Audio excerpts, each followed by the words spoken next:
Alrighty, last section for this chapter, 3.1.4, solving exponential equations. Remember, you cannot solve an exponential expression. So the first thing we did was simplifying exponential expressions. We're all the way back with those exponent rules, okay? Those all still apply. They're very useful. They can help make these problems easier, right? If they're a little bigger than what you want, right? You can definitely use them, but you're never going to get x equals 5 from using the exponent rules. Those exponent rules are just for simplifying. So today we're going to start solving exponential equations. Exponential equations look something like this, right? You've got an expression on one side that involves an exponent.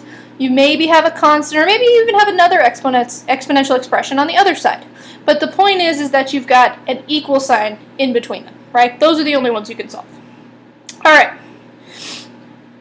So what we're going to do is we're going to use a lot of logic to solve these, okay? We're going to use the definition of what an exponent means, right? What does an exponent mean? Remember, here we've got 4 is the base to some exponent x. So what this means, remember, if this was just 4 squared, then that would be 4 times 4, right? And you could simplify that. You could simplify that down to 16. However, here, we don't know how many times it's being repeated. That's x number of times it's being repeated, right? Now, eventually, after you've repeated it this x number of times, you will hit 1024. So why don't we go through and let's just kind of test this out. Let's see how many times is 4 going to be repeated before it hits 1024. So we've got 4 to the first, that's going to be 4, right? We have 4 squared, it's going to be 16. 4 cubed is going to be 16, 4 times 4, times 1 more, that's going to be 64. 4 to the 4th is going to be 256. So 64 times 4, we'll do it one more time, 4 to the 5th. It's going to be 1024. Okay, so we found it. So after about 5 times, 4 times 4 times 4 times 4 times 4, we end up getting 1024. So that is what x must be. X is equal to 5. That's how we logically solve this one. So you guys take a second now and try this one out. Okay, try this one. 5 to the x equals 125. How many times before you actually get 125?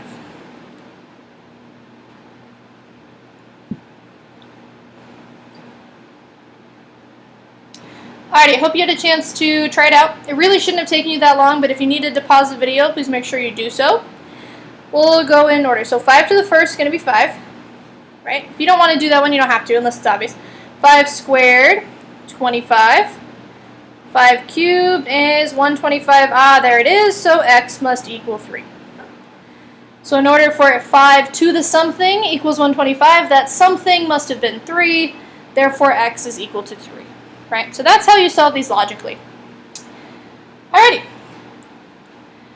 Let's take a look at this next type. You've got 1/2 to the x equals 16. Interesting. You've got a fraction going to a whole number. That sounds an awful lot like a reciprocal, doesn't it? If I start plugging in positive numbers, I'm going to get smaller and smaller fractions. That's not what I want. I want a reciprocal. What exponent rule, hintity hint hint, led to fractions or led to reciprocals? Keep that in mind. The negative exponent rule. Remember when we were simplifying and we saw stuff like we saw 1 over 2 to the negative third. That was 1 over, that was a positive 8, right? Because it flipped back over. So we know that since this one is going from a fraction to a whole number, it's got to be a negative exponent. So that's another logic thing we have to worry about. So x must be negative. X must be negative in order for this to actually happen.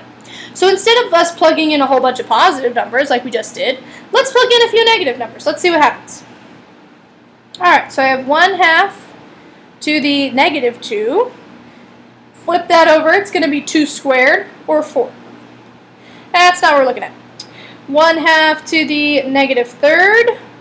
Flip that over, it's going to be 2 to the positive third, or 8. Nope, that's not quite it yet. 1/2 to the negative fourth. Flip that over, it'll be 2 to the fourth. 2 to the fourth is 16, we found it. x is equal to -4. So it looks like I had to plug a negative number in there to get the reciprocal, and then to get it all the way up to 16 had to be done 4 times. So it's -4. Go ahead and try this one out. Same kind of situation. You have a fraction going to a positive number, right? So you might need to use a certain negative exponent rule. Remember, if you're not trying these out right now, the only person you're hurting is yourself. I guarantee you the test will be mega hard if you're not trying these out.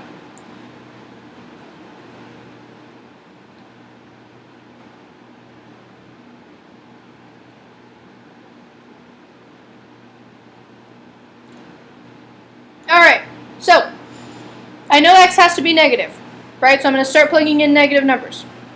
1/4 to the -2, flip it, you get 4 to the +2, which is not 8, 16. That's still not what I want though. So let's try -4th to the -3rd. Flip it, you get 4 to the 3rd, which is 64. Ah, I found it. X must be -3. We used our negative exponent rule. Fabulous. One last thing that can happen is, so we've got a situation here, 1/49 to the x is equal to 7. Now it looks like the number's going down. Number's going down. So not only are we taking a reciprocal, so we know that s must be negative. X must be negative, right? Otherwise it wouldn't be a whole number, right? It would be like 1/7. But also 49 is becoming a 7. If I were to flip that, 49 squared is definitely bigger than 7. So not only is x a negative number, if it's going down like that, x must be a fraction. You're reducing each time. So it's a negative fraction. Wow, that's a lot, right? So we got to use those logic skills. I'm going to start plugging in negative fractions. So let's do 1/49 to the -1/2. Well, I'm going to let my calculator handle that one. So plug it in. 1/49 to the -0.5.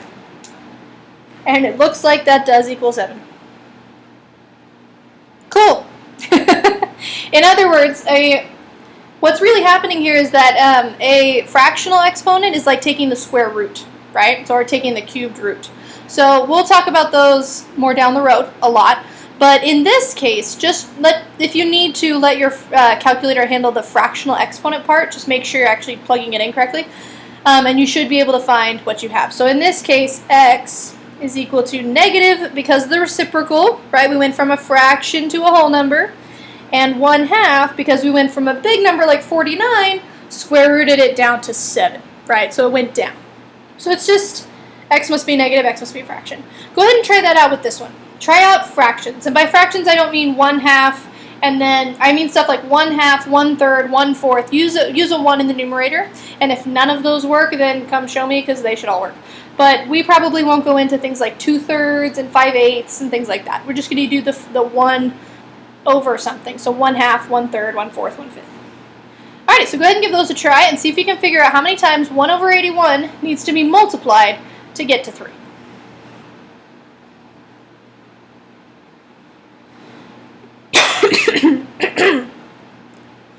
Okay. Alright, I hope you had a chance to pause the video.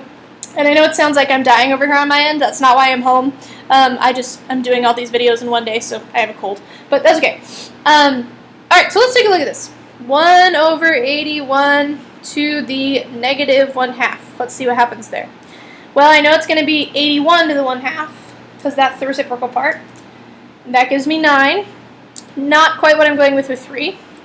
So now I'll do 1/81 to the -1/3. That flips it over. That'd be 81 to the 1/3. So 81 to the 1 divided by 3 would be 4.6 or 4.32. That's definitely not what I'm going for, but I'm getting closer. Right, I'm getting closer. All right, last one I'll try. I'll do it over here. 1/81 to the -1/4. That would be 81 to the 1/4. So 0.25. And that equals 3. So it looks like x is equal to -1/4. Awesome. So not only is it a negative, it must be a fraction in order to get that small fraction to become a smaller whole number. Okay. Let's rope this idea now, these three ideas, into an equation that you might see. This is what we call an exponential equation. We've talked about what they look like, right? We talked about 4 to the x equals 1021. This is the type you might see a little bit more of, though, and we're going to deal with what these graphs look like. We're going to talk a lot about where these equations are used. This is going to be basically the rest of the year, so make sure you've kind of got this line of logic going down, and if you see stuff like this, we're going to be able to solve it, right? So we're going to be able to solve it. Now, what do you guys think? What would be an initial gut reaction to solving this? So talk about it for a second. If you need a pause, go for it. Okay, now I hope you said dealing with the 8 part first, because you're absolutely right. The excuse me, I'm so sorry. It's just like a regular linear equation. Yes, this says 117 equals 5 to the x minus 8, not 5 times x to the 8. That's definitely not the same, right? This is not this, right? It's not the same thing. This is 5 to the x, but the rules still apply. The rules still apply. You want to start as far away from the variable as possible. So we're going to add that 8 to both sides. 117, 5 to the x minus 8. So add 8 to both sides. You end up getting 125 is equal to 5 to the x. Now from here, I would not want to divide by 5, right? That's where it kind of steps away from being like last time. But the same idea still applies. Now I need to figure out how to get x by itself. Well, let's think. How many times does 5 need to be repeated to get 125? That sounds very familiar, as in we just did it, right? So we plug in some positives, right? It's a smaller number, whole number, going to a bigger whole number, so we know it's going to be positive. And it turns out that x is equal to 3. And we've solved the equation, okay? So just an additional step. First, get rid of stuff that might be in your way, right? It's stuff that's farthest away from the variable to the closer you get to the variable. And apply the exponent logic if you need to. Cool. Last thing today, we're going to set up an exponential using this word problem. So let's go ahead and read this word problem. We're going to do that same translate, solve, translate back, using underlining, writing stuff on the side, all that kind of jazz. This is kind of a big paragraph, so let's just go step by step. Let's start by reading it. You're a big fan of the new reality series, Singing Celebration. Contestants from around the country compete to celebrate as the best singer. Scores are ranked highest to lowest. Those singers fall in the lower half of the ranking are eliminated. First season starts with 64 contestants. If half of the contestants are eliminated each week, how many weeks will it decide for the program to air? Producers have already decided that next season will be 4 weeks longer than this season. How many more contestants will next season need to start with? Okay, so there's clearly 2 different parts to this problem, right? So why don't we start with the fact that we're gonna cut this in half. These are 2 different questions. We're gonna treat them 2 different times. We're not gonna try and do everything at one time. Okay, so we'll save some room for the bottom part, but we're gonna start with the first one. So we've got this singing celebration competition, right?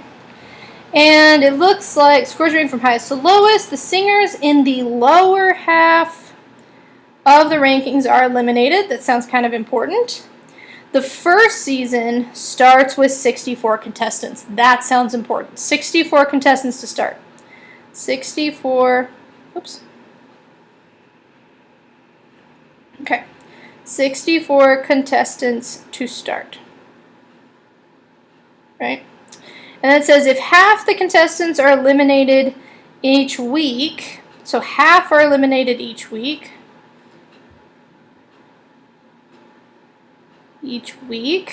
how many weeks until the program will air? How many weeks? How many weeks will it air? So how many weeks will the show be on? That's the question. All right, so this entire paragraph broke down to 3 important bits of information. So really, underlining can save you a lot of time. A lot of time.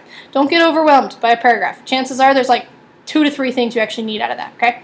So just make sure you underline and make sure you write it down. Okay, cool. let's see if we can make an expression out of this, right? Very first thing we want to do is, okay, x has to answer our question, right? Otherwise, what's the point of finding x equals 3? We need x to answer our question. So in English, what does x mean? Well, x should answer the question, how many weeks will the show be on the air?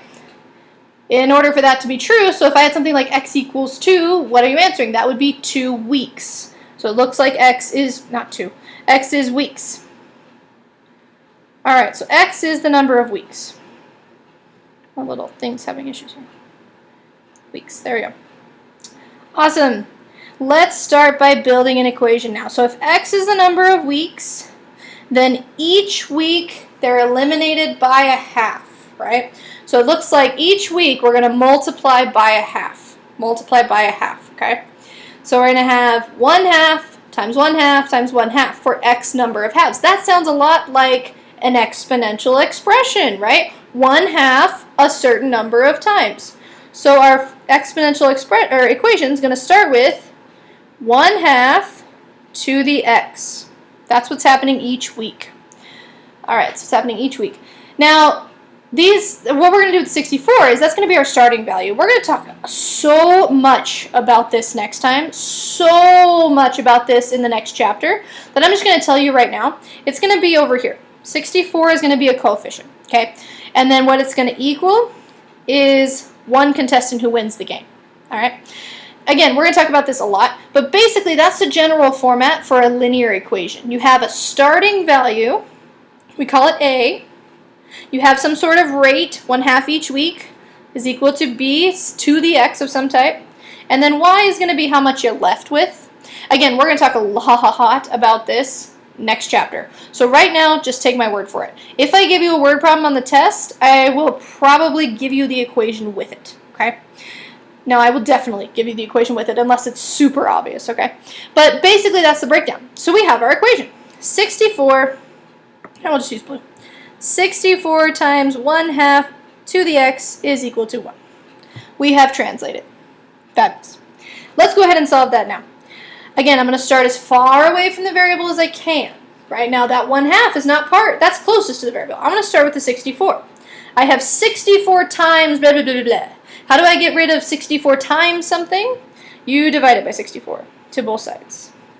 End up with 1/2 to the x equals 1 over 64. Now you may be thinking, oh good, now I know x is a negative number now because I had something like this last time. Be careful. Remember, we only did that because it ended up being a whole number. There's no reciprocal thing going on here. There's no reciprocal thing that I see. I'm not going from a nice teeny tiny little fraction to a very big number, right? I'm going from a fraction to a smaller fraction. So this is actually positive numbers. You got to remember why you do stuff, not just because it involved a fraction, right? You have to remember you saw a reciprocal. That's why you used a negative exponent, not just because it was a fraction. Be very, very careful. What this is asking is how many times do you multiply 1/2 by itself until you get to 1/64th, right? So let's try one out. 1/2 to the second, because we know 1/2 to the first is not going to be 1/64th. 1/2 to the second is going to be, by distribution rule, 1 over 2 squared. 1 squared over 2 squared, or 1 over 4. So 1/4. Well, that's not what we want. So let's try 1/3, or let's try to the third. 1/2 to the third would be 1/3, or 1 to the third over 2 to the third. That would be 1/8. It's getting there. That bottom's getting closer, but not quite, right? Let's keep going. 1 over 4, or 1/2 to the fourth. Be 1 to the fourth over 2 to the fourth. Should be 1 over 16. No, not quite. 1/2 to the fourth. Oh, sorry, to the fifth. 1 over 2 to the fifth. 1 over 32. Oh, we're so close. So close. Look how much of a jump that was. Hopefully the next one will be a jump too. 1 over 2 to the sixth is 1 to the sixth over 2 to the sixth over, wow, 1 over 64. We found it. So in this case, we needed to multiply 1/2 by itself 6 times in order to reach 1/64th. So x is equal to 6. Awesome. Last step, we translated, we solved, we have to translate back. What does that mean? Well, x was defined in weeks, right? So the answer would be 6 weeks. Actually, you know what? I take that back. I don't want to write it here. It's still the right answer. It's definitely still the right answer. But I'm going to write it over here just because I want to save that space for the second part. So x is equal to 6, and that means it's going to air for 6 weeks. All right, we have solved the first question. Answers for 6 weeks. If you have any questions about that, make sure you pause, get them answered. We're going to answer that second question now. Producers have already decided that the next season will be 4 weeks longer than this season. How many more contestants will need to start? All right, so this time, let's use this format here. We're not solving for x, we're solving for y, right? So this time, in the original airing, there was 6 weeks. So in the original airing, there was 6 weeks, plus 4 more weeks, right? So it's going to be 4 weeks longer than this season. This season was 6 weeks, therefore the next season is going to equal 10 weeks. It's going to equal 10 weeks, right? So how many more contestants need to start with? Okay, well, let's think about the different pieces here.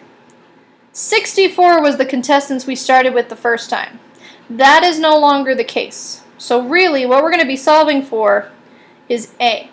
Right? We're still going to eliminate half. It's going to run 10 weeks long. And we're still going to have one person win. Right? So those 3 pieces we know. It's the first thing we don't know this time. Where in the last time we didn't know how many weeks. This time we don't know how many people.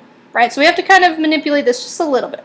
So A is really the thing we're going to be solving for. You want to call it Y, that's fine. You want to call it another X, that's okay with me. Remember, variable is the letter, not really that important. I'm just saying A to show it's different from the X, right? All right. Well, let's go ahead and solve this. So let's simplify this part a little bit. What is 2 to the 10th? Well, that would be 1 to the 10th over 2 to the 10th.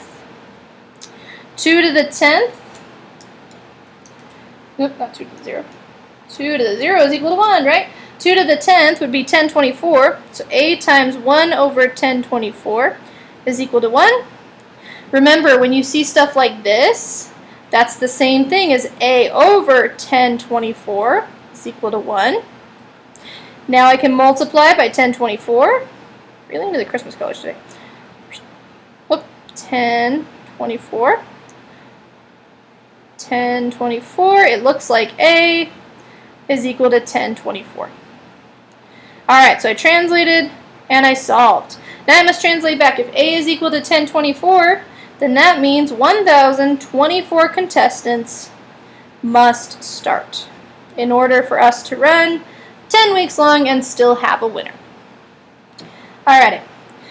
If you have any questions at all, please make sure you get them answered. Otherwise, what we talked about today were inequalities. We talked about exponential equations, how they're different from exponential expressions, the different types of things you might see where x must be negative and x must be a fraction, solving them in slightly more complicated situations, and then using them in word problems. You may begin your homework if you don't have any questions. Otherwise, I will see you for test day.